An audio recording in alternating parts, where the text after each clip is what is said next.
उत्तराखंड में दिल्ली जीत का जश्न, बीजेपी प्रदेश कार्यालय में जमकर हुई पटाखेबाजी, मिठाइयां भी बांटी गई। बता दें कि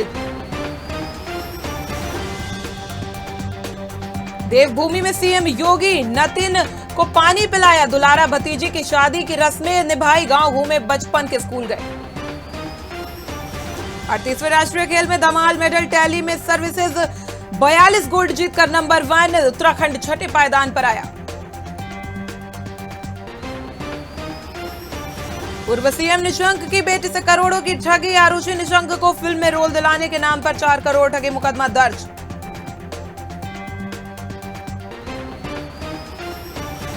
उत्तराखंड बजट सत्र गैरसैंण में कराने की मांग, कर्णप्रयाग विधायक अनिल नौटियाल ने कहा गैरसैंण हो सत्र सरकार ने किया देहरादून में करने का। नमस्कार, मैं हूं आपके साथ हंसिका और आप देख रहे हैं खबर भारत 360। तो चलिए रुक करते हैं देश विदेश की खबरों की ओर। राष्ट्रीय आपदा प्रबंधन प्राधिकरण द्वारा विभिन्न आपदाओं को लेकर आम जनमानस को जागरूक करने के उद्देश्य से फील्ड पब्लिसिटी कैंपेन के तहत मोबाइल वैन संचालित की जा रही है। अपर जिलाधिकारी विवेक प्रकाश ने कलेक्ट्रेट परिसर से आपदा क्षेत्र अभियान वाहन को हरी झंडी दिखाकर रवाना किया। इस दौरान उन्होंने कहा कि चमोली सीमांत जिला होने के साथ साथ आपदा की दृष्टि से संवेदनशील जिला भी है और यहाँ के लोग इन समस्याओं से जूझते रहते हैं। इसी क्रम में जिला आपदा प्रबंधन प्राधिकरण द्वारा एक जागरूकता वैन चलाया जा रहा है, जिससे सभी लोग आपदाओं से बचाव को लेकर जागरूक हो सके। प्रबंधन प्राधिकरण द्वारा जो है वैन जो है चलाया जा रहा है। चमोली जिला जो है काफ़ी जो है वो सीमांत जिला है, वो काफ़ी सेंसिटिव है आपदा के पॉइंट ऑफ व्यू। सारे जितनी भी तरह की आपदाएं हैं, यहाँ पे बनागने भी है, लैंडस्लाइड भी है, भूस्खलन भी है, बाढ़ भी है, सब चीज़ें आती रहती हैं। जो हम लोग जो है यहाँ के लोग जो है हम सभी जनता जो यहाँ के लोग हम सभी लोग जो है यहाँ से फेस करते हैं समस्याओं को। इसी के क्रम में जो है आज जो है कि वैन चलाया जा रहा है अवेयरनेस के लिए, क्योंकि लास्ट ईयर काफ़ी जो है बनागनी से क्षति हुई थी यहाँ के क्षेत्रों वनों को। एक अभियान चलाया जा रहा है कि जो आगामी गर्मी सीजन में जो है वो हम बनाने रोका जा खत्म किया जा सके। तो ये अवेयरनेस एक वैन है जो हर जगह पूरे जिले में जाएगा, जहाँ जगह खड़ा भी रहेगा वहाँ पे दिखाएगा लोगों को, अवेयरनेस लायक कि आप जो है जागरूक रहिए, अपने पर्यावरण को बचाइए, अपने आप को आपदा से बचाइए। तो इसी समझ करना।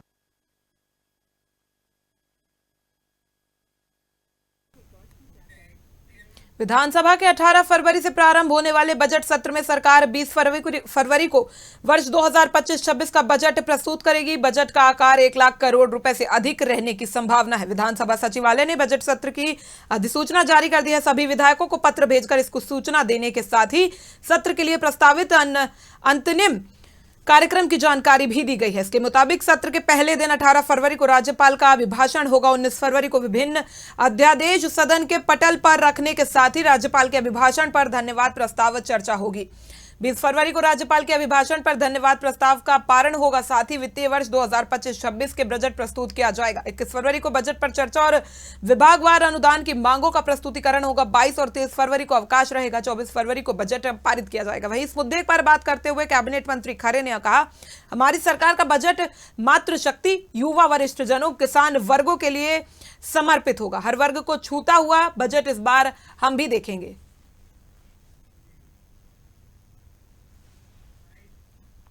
सोचती हूँ कि हर सरकार का बजट जो है वो विकासोन्मुख होता है और हमारी सरकार का भी बजट जो है वो मातृशक्ति को समर्पित होता है, युवाओं को समर्पित होता है, हमारे वरिष्ठजनों को समर्पित होता है और हमारे किसानों को समर्पित होता है, हर वंचित वर्ग को समर्पित होता है।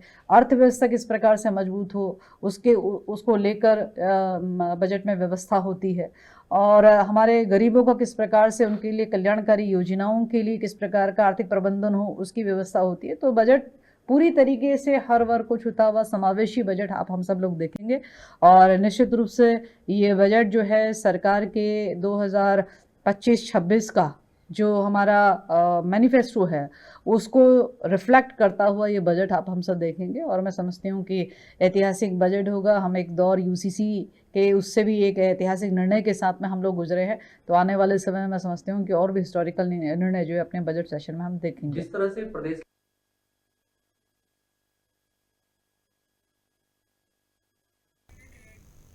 प्रदेश में उत्तराखंड विद्यालयी शिक्षा परिषद की बोर्ड परीक्षाएं 21 फरवरी से शुरू हो रही हैं। छात्रों के तनाव मुक्त होकर परीक्षा देने के उद्देश्य से शिक्षा विभाग की ओर से तनाव प्रबंधन पर एक कार्यशाला आयोजित की गई। कार्यशाला में शिक्षा महानिदेशक झरना कमठान ने छात्र छात्राओं को परीक्षा में तनाव मुक्त होने के गुण सिखाए हैं। वर्चुअली वर्कशॉप में सैकड़ों स्कूलों के साथ हजारों छात्रों ने फ्री माइंड परीक्षा देने के गुण सीखे।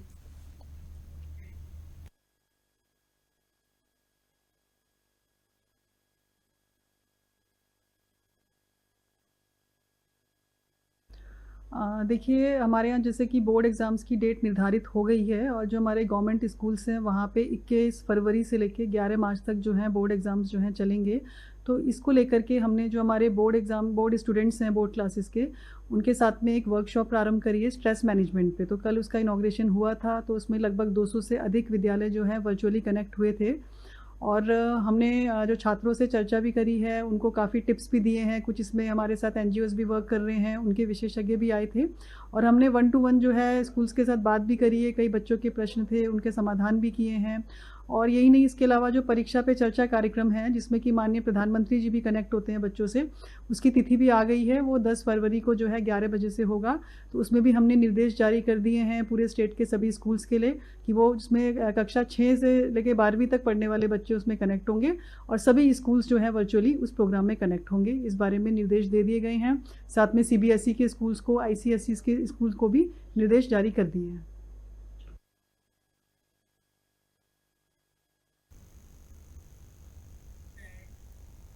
अड़तीसवें राष्ट्रीय खेलों के समापन समारोह को भी यादगार बनाने की सरकार ने तैयारी कर ली है। समापन समारोह में मशहूर बॉलीवुड सिंगर सुखविंदर कुमाऊनी, गायिका श्वेता महारा और दिगारी ग्रुप इस समारोह की शान बढ़ाएंगे। वहीं समापन समारोह की तैयारियों को लेकर खेल मंत्री रेखा आर्या ने सचिवालय में उच्च अधिकारियों की बैठक ली, जिसमें कार्यक्रम की रूपरेखा तय की गई है। बैठक के बाद खेल मंत्री रेखा आर्या ने कहा कि आमतौर पर राष्ट्रीय खेलों के समापन समारोह का कार्यक्रम मात्र औपचारिकता जैसा होता है, लेकिन हमारा ये आयोजन जिस तरह से अब तक बेहद शानदार रहा है, उसी तरह हम समापन समारोह को भी यादगार बनाएंगे।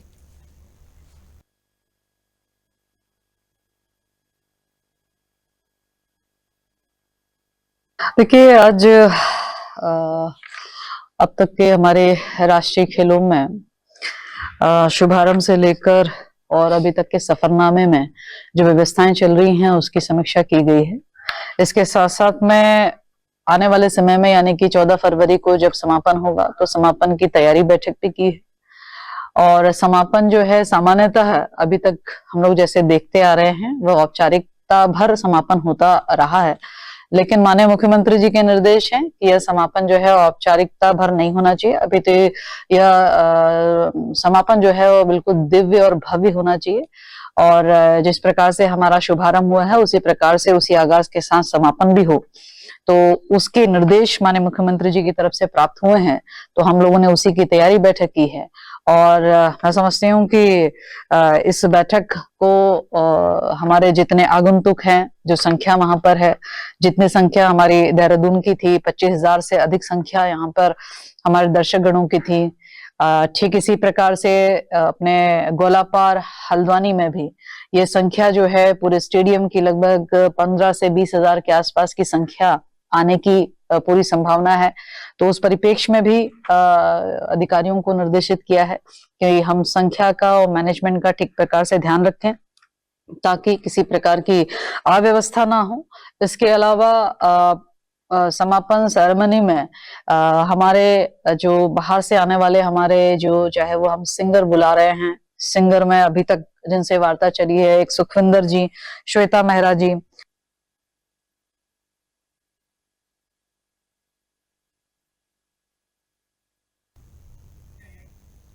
प्रधानमंत्री नरेंद्र मोदी कल यानी कि 10 फरवरी को देश भर के छात्रों से परीक्षा पे चर्चा कार्यक्रम के जरिए संवाद करेंगे। इस कार्यक्रम को लेकर उत्तराखंड में तैयारियां पूरी कर ली गई हैं। राज्य शैक्षिक अनुसंधान और प्रशिक्षण परिषद उत्तराखंड के अपर निदेशक प्रदीप कुमार रावत ने बताया कि छात्रों में परीक्षा पे चर्चा कार्यक्रम को लेकर काफी उत्साह है।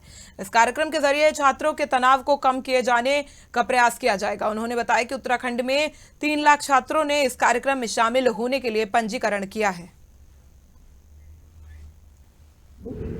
देखिए, परीक्षा पे चर्चा कार्यक्रम के माध्यम से परीक्षा के दौरान बच्चों में जो तनाव की स्थितियां पैदा होती हैं उनको कैसे कम किया जाए, इस पर विशेष रूप से दृष्टि होती है।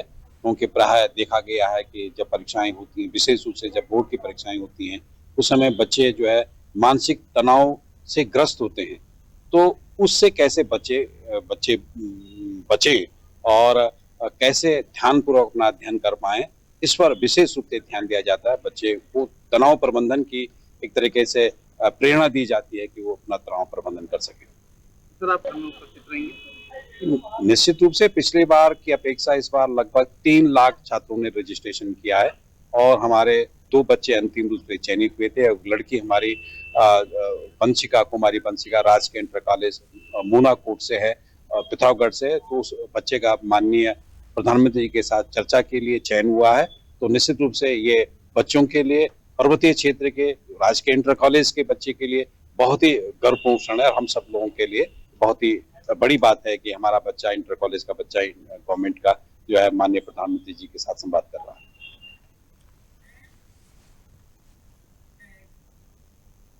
उत्तराखंड में आयोजित 38वें राष्ट्रीय खेलों ने राज्य के खिलाड़ियों को खेलों में सफलता पाने के लिए नई दिशा दी है।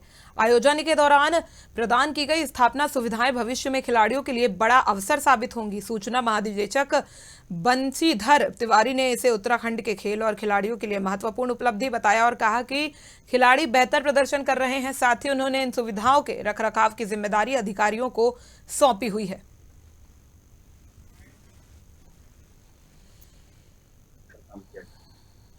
देखिए, राष्ट्रीय खेल उत्तराखंड प्रदेश के लिए एक नए अवसर लेकर के आया है और पहली बार हम देख रहे हैं अब तक आतिथ्य तक राष्ट्रीय खेलों में उत्तराखंड के नजरिए से 35 मेडल प्राप्त हो चुके हैं। और इस बीच अवस्थापना संबंधी जो कार्य किए गए हैं वो आगे भविष्य के लिए जो युवा हैं उनके काम आएंगे। वो चाहे साइकिल का ट्रैक हो, चाहे शूटिंग हो, स्विमिंग पूल हो, या बॉक्सिंग के लिए जो डेवलप किया गया है, या बैडमिंटन कोर्ट बनाए गए हैं। अलग अलग खेलों के लिए जितनी भी अवस्थापनात्मक सुविधाएं विकसित की गई हैं, भविष्य में उनका उपयोग युवा और अन्य जो खेल प्रेमी हैं, जिस भी खेल को खेलना चाह रहे हैं, एक बेहतर सुविधा उनको मिलेगी। जहाँ तक इन जो हमारी अवस्थापनाएं सुविधाएं बनी हैं उनको कैसे चलाया जाए, माननीय मुख्यमंत्री जी ने इसमें व्यवस्था बनाने के निर्देश दिए हैं ताकि जो इंफ्रास्ट्रक्चर बनाया गया है उसको कैसे मेंटेन करें, उसका कैसे उपयोग करें और कैसे जो प्रदेश के खिलाड़ी हैं उनके हित में लगातार उनका उपयोग हो। भविष्य में कैसे प्रतियोगिताएं आयोजित की जाएं अलग अलग खेलों की, ताकि एक माहौल भी बना रहे खेल का और लोगों की अभिरुचि भी उसमें पैदा हो।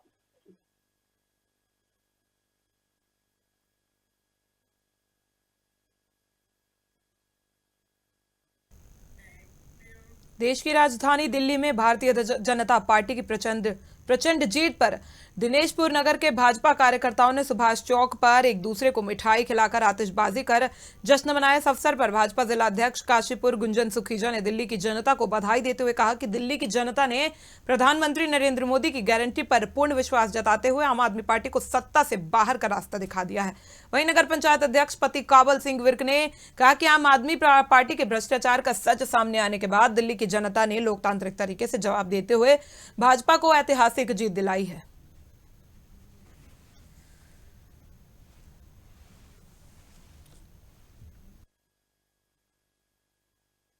क्या पूरा दिल खुश हो गया है।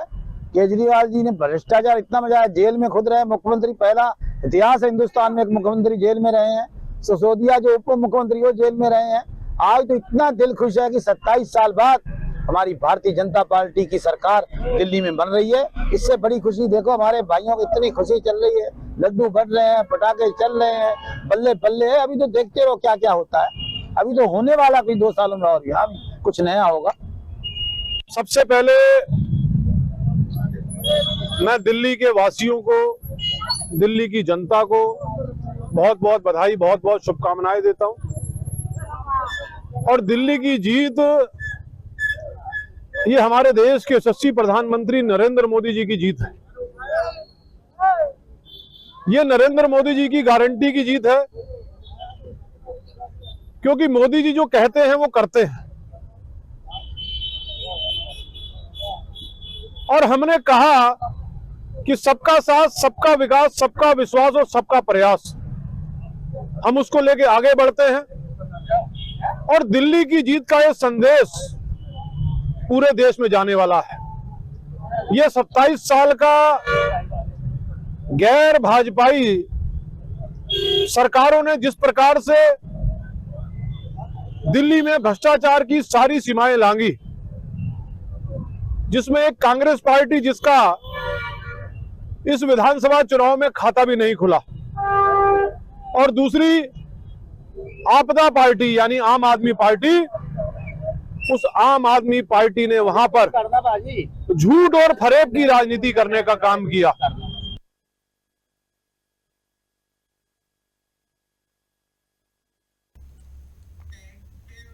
शिक्षा, खेल और स्वास्थ्य के क्षेत्र में लगातार नए आयाम बनाने में लगे छात्रों और समाज सेवियों को सम्मानित कर उनकी हौसला अफजाई की गई है, जिससे वह भविष्य में और ज्यादा उत्कृष्ट कार्य अपने अपने क्षेत्र में कर सके। बता दें कि इंदिरा नगर विस्थापित कॉलोनी में सूर्य किरण वेलफेयर सोसाइटी ने आज एक कार्यक्रम का आयोजन किया, जिसमें शिक्षा, खेल और स्वास्थ्य के क्षेत्र में बिना स्वार्थ के अपनी अहम भूमिका निभाने वाले छात्रों और समाज सेवियों को बुलाया गया।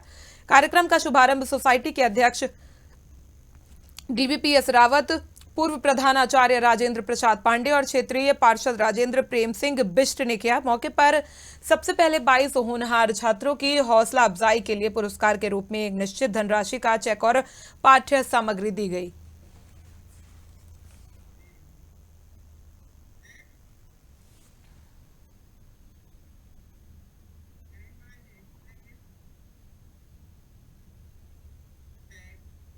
दिल्ली विधानसभा चुनावों में भाजपा को प्रचंड बहुमत मिली है, जिसका जश्न देहरादून भाजपा कार्यालय में मनाया गया। मुख्यमंत्री पुष्कर सिंह धामी, प्रदेश अध्यक्ष महेंद्र भट्ट और अन्य नेताओं ने आतिशबाजी और ढोल नगाड़ों के साथ खुशी जताई। सीएम धामी ने कहा कि 27 साल बाद दिल्ली में भाजपा की सरकार बनी है और दिल्ली की जनता ने मोदी की गारंटी को स्वीकार किया। उन्होंने पार्टी कार्यकर्ताओं और पीएम मोदी को बधाई दी है।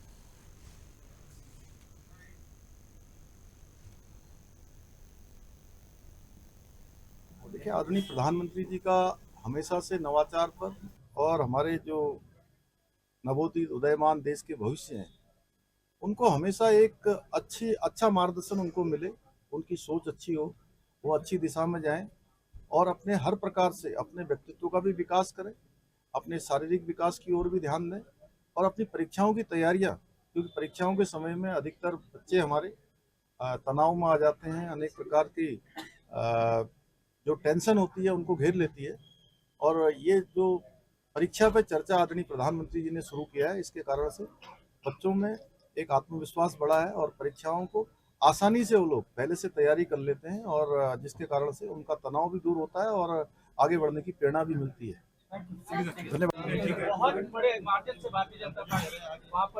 देखिए, 27 सालों बाद गैर भाजपाई सरकारों की विदाई हुई है और ये जीत आदरणीय प्रधानमंत्री नरेंद्र मोदी जी की जो गारंटी है, उस गारंटी की जीत है, क्योंकि वो जो भी गारंटी देते हैं वो इस बात की गारंटी होती है कि गारंटी पूरी होगी, और भारतीय जनता पार्टी के संकल्प पत्र में जो भी बातें कही जाती हैं वो पूरी होती हैं। झूठ, फरेब और भ्रष्टाचार का जो शासन था दिल्ली के अंदर, जिसके कारण से दिल्ली में अनेक घोटाले हुए, चाहे वो क्लिनिक का घोटाला हो, चाहे वो स्मार्ट क्लास का घोटाला हो, यमुना सफाई का घोटाला हो, अनेक घोटाले, चाहे शराब का घोटाला हो, उन सब घोटालों का अंत हुआ है। और मैंने दिल्ली के अंदर अनेक स्थानों पर मैं चुनाव के दौरान गया था।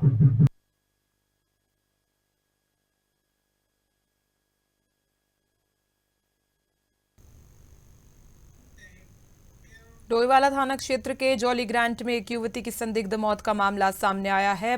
पुलिस ने स्पष्ट किया है कि इस घटना को आत्महत्या माना गया है और युवती के साथ गैंगरेप की सोशल मीडिया पर फैल रही अफवाहों को लेकर पुलिस ने कार्रवाई शुरू कर दी है। अफवाह फैलाने वालों के खिलाफ मुकदमा दर्ज किया गया है। इससे अतिरिक्त युवती की मां की तहरीर पर पुलिस ने मृतका के दोस्त के खिलाफ आत्महत्या के लिए उकसाने का भी मुकदमा दर्ज किया गया है। एसपी देहात जया बलूनी ने मामले की जानकारी देते हुए बताया कि युवती अपने दोस्त के साथ रात में होटल में रुकी थी और सुबह चेकआउट के बाद वहां से चली गई। फिर कुछ समय बाद वह सामान लेने के बहाने होटल के कमरे में आई और वहीं पर उसने आत्महत्या कर ली। यह घटना एक संवेदनशील मामला है जिसमें तथ्यों को ध्यान में रखते हुए सही जानकारी प्रसारित करना जरूरी है। अफवाहों से बचने और सच्चाई को सामने लाने के लिए पुलिस ने कड़ी कार्रवाई की है।